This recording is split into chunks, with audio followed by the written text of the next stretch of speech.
Kalaniketan MD Leelakumar ను CCS పోలీసులు arrest చేశారు. 98 కోట్ల బ్యాంకు రుణాలు ఎగ్గొట్టిన కేసులో లీలాకుమార్ నిందితుడు.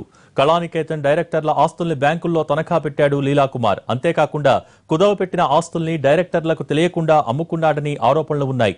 కొత్త షాపులు తెరుస్తామంటూ కాస్మోస్ బ్యాంకు నుంచి రుణం తీసుకున్నాడు లీలాకుమార్.